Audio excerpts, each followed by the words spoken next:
TCS गेल्या काही दिवसांपासून आधुनिक भारतावर प्रश्न विचारत आहेत.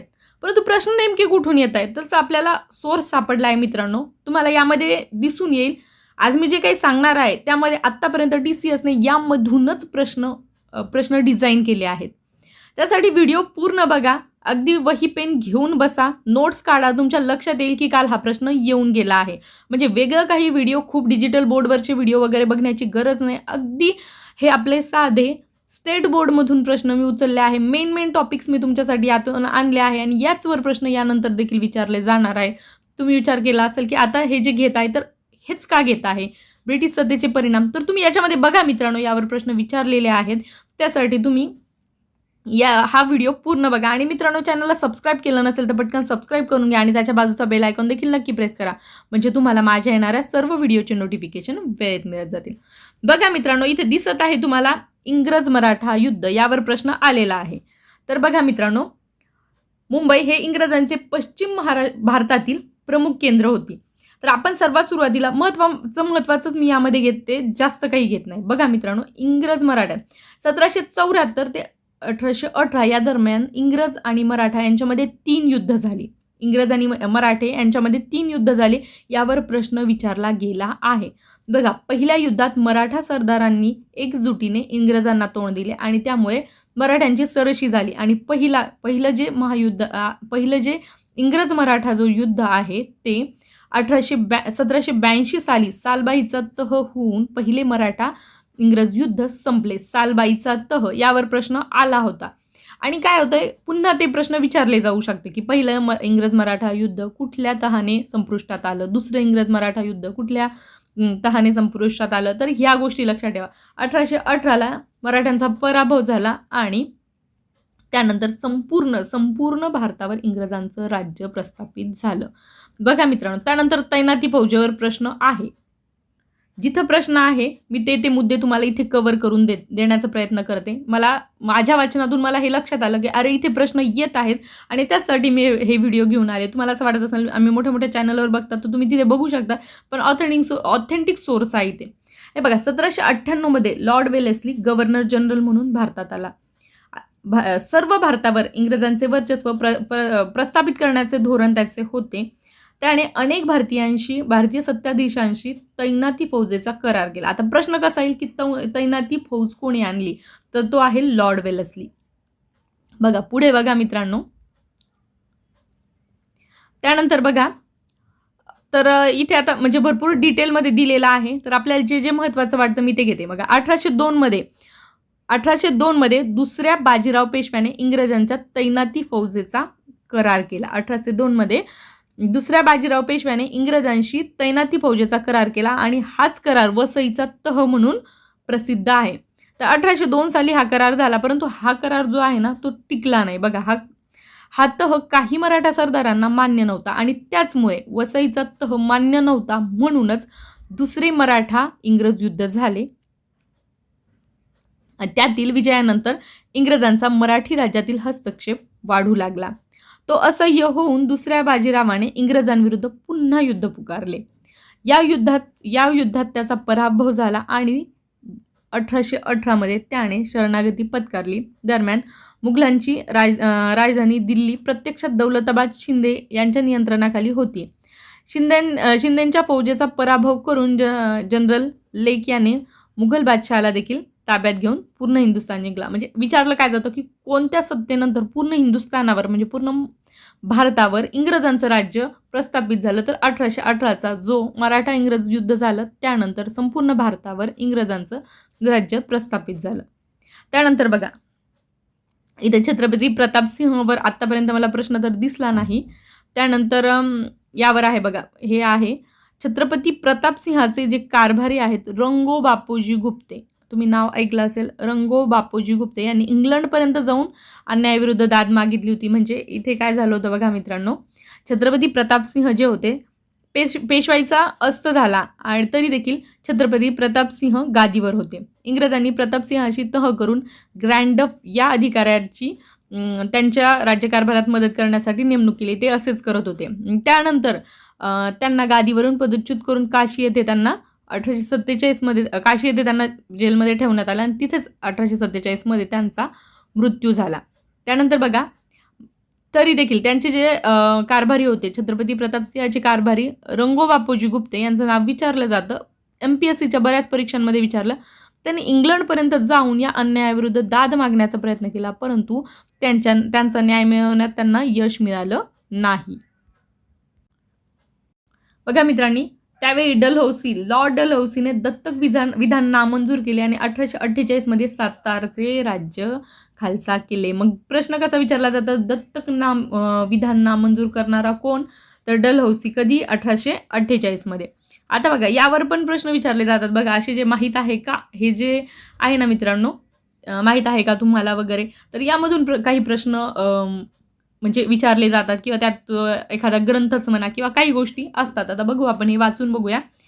छत्रपती प्रतापसिंह यांनी सातारा शहरात यवतेश्वर देवालयाच्या मागील बाजूस व महादरा येथे तलाव बांधून त्याचे पाणी शहरात खेळवले. शहरात रस्ते बांधले, रस्ते बांधले, रस्त्याच्या दोन्ही बाजूंना झाडे लावली, मुलामुलींसाठी संस्कृत, इंग्रजी, मराठी शिकण्यासाठी पाठशाळा बांधली. तेथेच एक छापखाना काढून त्यांनी उपयुक्त ग्रंथ छापून घेतले आणि 1827 साली त्यांनी राजनीतिक विषय सभानीती नावाचा एक ग्रंथ लिहून छापला.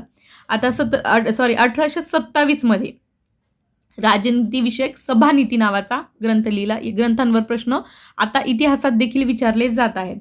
तर बघा, मग राजनीतीविषयक ग्रंथ कोणता, तर हा तुम्हाला विचारला जाऊ शकतात. त्यानंतर त्यांनी साताऱ्यावरून महाबळेश्वर ते प्रतापगडापर्यंत रस्ता तयार केला, तसेच तो रस्ता पुढे महाडपर्यंत नेण्यात आला. तर अशा प्रकारे आता बघा, दुहेरी राजव्यवस्था, रॉबर्ट क्लाईव्ह यांची दुहेरी राजव्यवस्था, यावर देखील प्रश्न विचारला जाऊ शकतो. 1765 साली बंगालमध्ये दुहेरी राजव्यवस्था अस्तित्वात आणली. कोणी आणली? तर रॉबर्ट क्लाईव्ह. तर त्यांनी महसूल गोळा करण्याचे काम कंपनीने हाती घेतले. त्यानंतर शांतता व सुव्यवस्था राखण्याचे काम बंगालच्या नवाबाकडे दिले. मग यालाच दुहेरी राजव्यवस्था म्हणतात. म्हणजे स्वतःकडे काय घेतलं त्यांनी? महसूल गोळा करण्याचं काम, म्हणजे मुख्य काम स्वतःकडे, आणि शांतता आणि सुव्यवस्था राखण्याचे काम बंगालच्या नवाबाकडे. म्हणजे इथे दुहेरी राजव्यवस्था आढळून आली. ती कोणी काढली? Robert Clive. कितीमध्ये? 1765मध्ये. तर अशा प्रकारचे प्रश्न मित्रांनो दिसून येतात. त्यानंतर महत्त्वाचं बघूया यामध्ये. बघा मित्रांनो, पार्लमेंटने केलेले कायद्यांवर प्रश्न आहे. त्याच्यामुळं काही गोष्टींना स्टेट बोर्डमधल्या खूप महत्त्वाच्या मित्रांनो 1 लाईनर क्वेश्चन्स येत आहेत आणि प्रत्येकाला प्रश्न पडतो की नेमकं मी करू काय, याच गोष्टी करा, या व्यतिरिक्त वेगळं काही नाही. बघा, 1773च्या रेग्युलेटिंग ॲक्टनुसार बंगालच्या गव्हर्नरला गव्हर्नर जनरल हा हुद्दा देण्यात आला.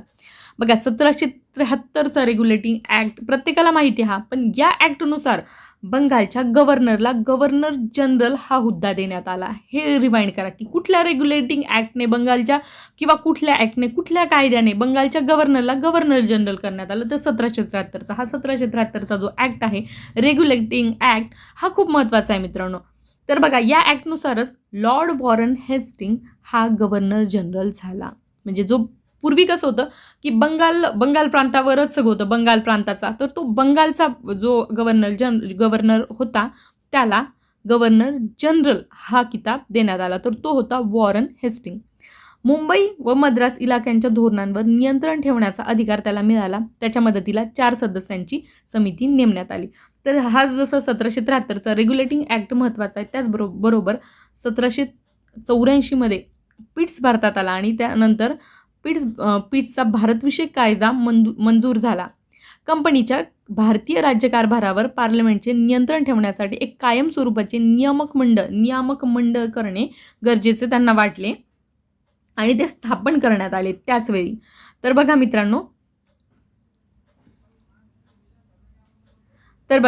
कंपनीला भारतातील कारभाराविषयी आदेश देण्याचा अधिकार या मंडळाला देण्यात आला. मग 1813, 1833 आणि 1853मध्ये कंपनीच्या कारभारात फेरबदल करण्यासाठी पार्लमेंटने काही कायदे केले.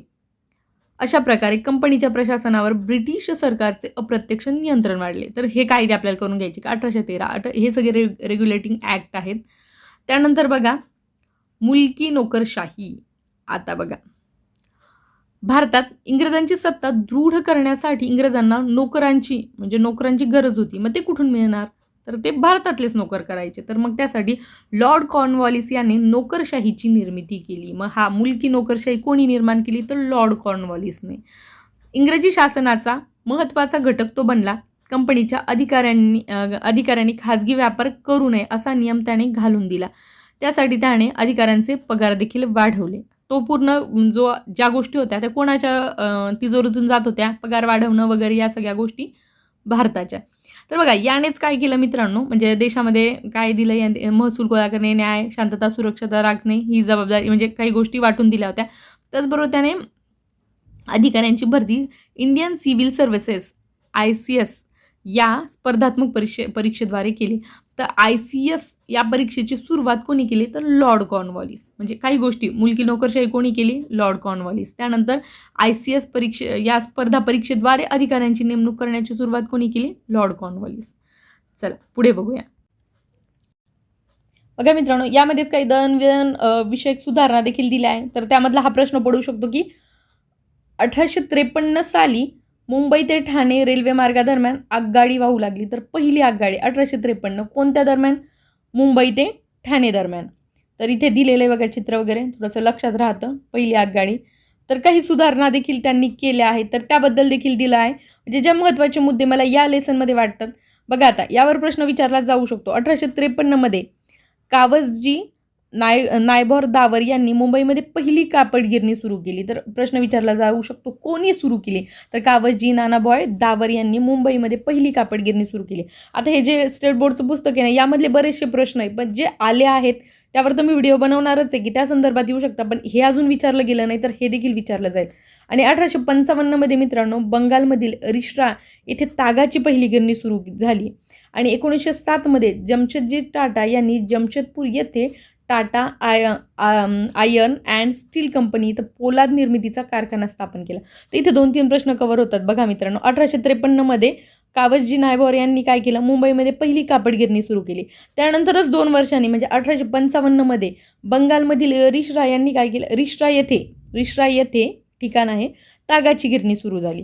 त्यानंतर 1907 मध्ये जमशेदजी टाटा यांनी काय केलं? जमशेदपूर येथे टाटा आयर्न अँड स्टील कंपनीचा पोलाद निर्मितीचा कारखाना सुरू केला.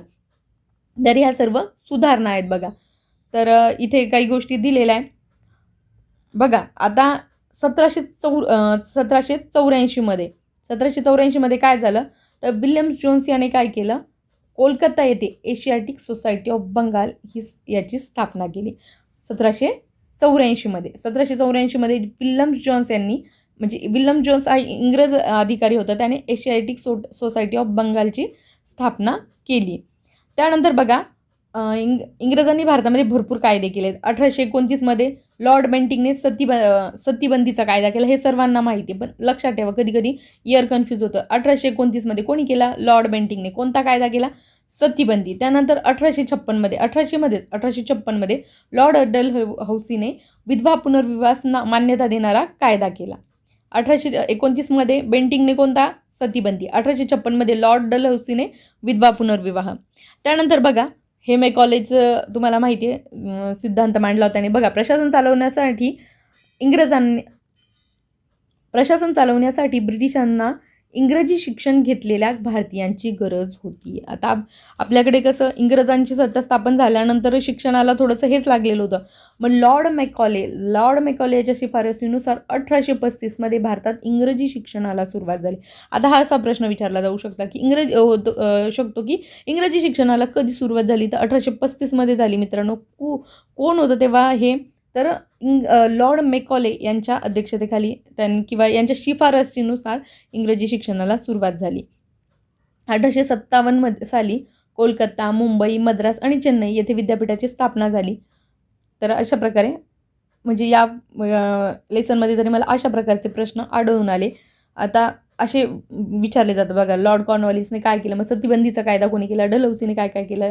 हे सोसायटीज मी तुम्हाला सुरुवातीला सांगितलं. व्हिडिओ रिकॅप करून बघा फास्ट फॉरवर्डमध्ये. महत्त्वाच्या गोष्टी मी तुम्हाला सांगितलं, जसं की मुंबई ठाणे रेल्वे, यामधले सांगितले. त्याचबरोबर मी आणखी देखील याच्यामधले महत्त्वाच्या गोष्टी तुमच्यासाठी घेऊन येणार आहे. अगदी वेगळं काही करायची गरज नाही मित्रांनो. स्टेट बोर्ड हा ऑथेंटिक सोर्स आहे. याचबरोबर मी भूगोलाचे देखील जे प्रश्न, त्याचबरोबर जीवनसत्वांवर विचारले जातात ते देखील मी माझ्या वाचनात आलेले, ते देखील स्टेट बोर्डवरचेच आहेत. ते देखील मी तुम्हाला घेऊन येईल की कुठल्या जीवनसत्वाच्या अभावाने कुठला होतो, कुठल्या जीवनसत्वाच्या अधिक्याने कुठला होतो आजार होतो. या गोष्टी आहेत आणि त्या देखील स्टेट बोर्डमध्येच आहेत. त्या देखील मी तुमच्यासाठी घेऊन येईल. तुम्हाला आणखी काय हवं असेल तर मला नक्कीच कमेंट करून कळवा. आणि हे मला असं वाटतं यामधल्या बऱ्याच गोष्टी आपण कव्हर करण्याचा प्रयत्न केला. त्याचबरोबर आणखी कुठल्या गोष्टीवर प्रश्न आले तर मी त्यासाठी व्हिडिओ वेगळा घेऊन येईलच. जर तुम्ही आतापर्यंत मित्रांनो चॅनल सबस्क्राईब केलं नसेल तर पटकन सबस्क्राईब करून घ्या आणि त्याच्या बाजूचा बेल आयकॉन देखील नक्की प्रेस करा. पॅशनेट जर्नी हे आपलं यूट्यूब चॅनल आहे. धन्यवाद.